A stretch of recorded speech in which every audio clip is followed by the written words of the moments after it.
ഇത് നമ്മളെ Dolly and family garden ornaments കാറ്റഗറിയിൽ വരുന്നതാണ്. ഒരു ഗാർഡനിൽ വെക്കുമ്പോൾ ഒരു പോസിറ്റീവ് വൈബ് ഉണ്ടാവും. ഇത് ജിസോ സ്റ്റാച്ചു ആണ്. ഇത് ഫാമിലി ആയിട്ടാണ് പോകുന്നത്. ഇതെല്ലാം വൺ ടൈം ആണ്, അതായത് ഇതിന്റെ കോപ്പി എടുക്കത്തില്ല. ഓരോ പ്രാവശ്യം വ്യത്യസ്തമായിട്ടായിരിക്കും ഇതെല്ലാം ചെയ്തു വരുന്നത്. ഇവരാണ് സൂംബ സ്കൾപ്ചേഴ്സ്. കേരളത്തിൽ ഗാർഡൻ ഫിഗറൻസ് എന്നുള്ള ഒരു കൺസെപ്റ്റിൽ ഇവരൊന്നും അത്ര പരിചയമില്ലാത്ത ആൾക്കാരാണ്. നമ്മൾ ഇന്തോനേഷ്യയിലെ സൂംബ എന്ന് പറഞ്ഞ ഐലൻഡിൽ നിന്നാണ് ഇവരുടെ തുടക്കം. ഇവർ വീടിന്റെ പ്രൊട്ടക്ഷനും ഓഫീസിന്റെ പ്രൊട്ടക്ഷനും ഒക്കെ വേണ്ടിയിട്ടാണ് ആൾക്കാർ ഇവരെ പ്ലേസ് ചെയ്യാറുള്ളത്. ഉഫ്മാൻ ആൻഡ് ഫാമിലി ഇത് നമ്മളൊരു പുതിയ കൺസെപ്റ്റാണ്. സെറ്റ് ഓഫ് 6 ആയിട്ടൊക്കെയാണ് പോകുന്നത്.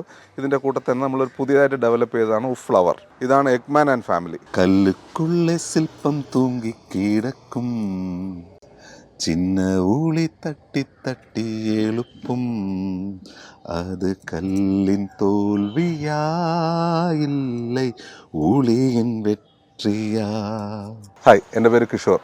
തിരുവനന്തപുരത്ത് മലയൻകീഴ് എന്ന് പറഞ്ഞ സ്ഥലത്ത് green hearts plants and pots എന്നുള്ള സ്ഥാപനവും അതിൻ്റെ കൂട്ടത്തിൽ തന്നെ ഇൻ ഹൗസ് ആയിട്ട് ആർട്ട് സ്റ്റുഡിയോ നടത്തുന്നൊരു ആളാണ് ഞാൻ. നമ്മളിവിടെ മെയിൻലി മാനുഫാക്ചർ ചെയ്യുന്നത് ഗാർഡൻ ഫിഗറൻസ് ആണ്. പലതരത്തിലുള്ള ഗാർഡൻ ഫിഗറൻസ്, അതായത് ഗാർഡൻ ഓർണമെൻറ്റ്സ്. നമ്മളെ ലാൻഡ്സ്കേപ്പിംഗ് ഏരിയയെ ഒന്നുകൂടി മോടി പിടിപ്പിക്കാനും നമ്മളെ ഭൂമിയെ ഒന്നുകൂടി സുന്ദരിയാക്കാനുമായിട്ടുള്ള പ്രോഡക്ട്സ് ആണ് നമ്മളിവിടെ മെയിൻലി ചെയ്യുന്നത്. നമ്മളെ സ്റ്റുഡിയോയിൽ നിന്ന് മാനുഫാക്ചർ ചെയ്യുന്ന പ്രോഡക്ട്സ് എല്ലാം ഇവിടെയാണ് നമ്മൾ സെല്ലൗട്ടിന് വേണ്ടി വെച്ചിരിക്കുന്നത്. ബുദ്ധ സ്കൾപ്ചേഴ്സ് പല സൈസസിലും പല മുദ്രകളിലുമുള്ള സ്കൾപ്ചേഴ്സ് ഇവിടെ അവൈലബിൾ ആണ്.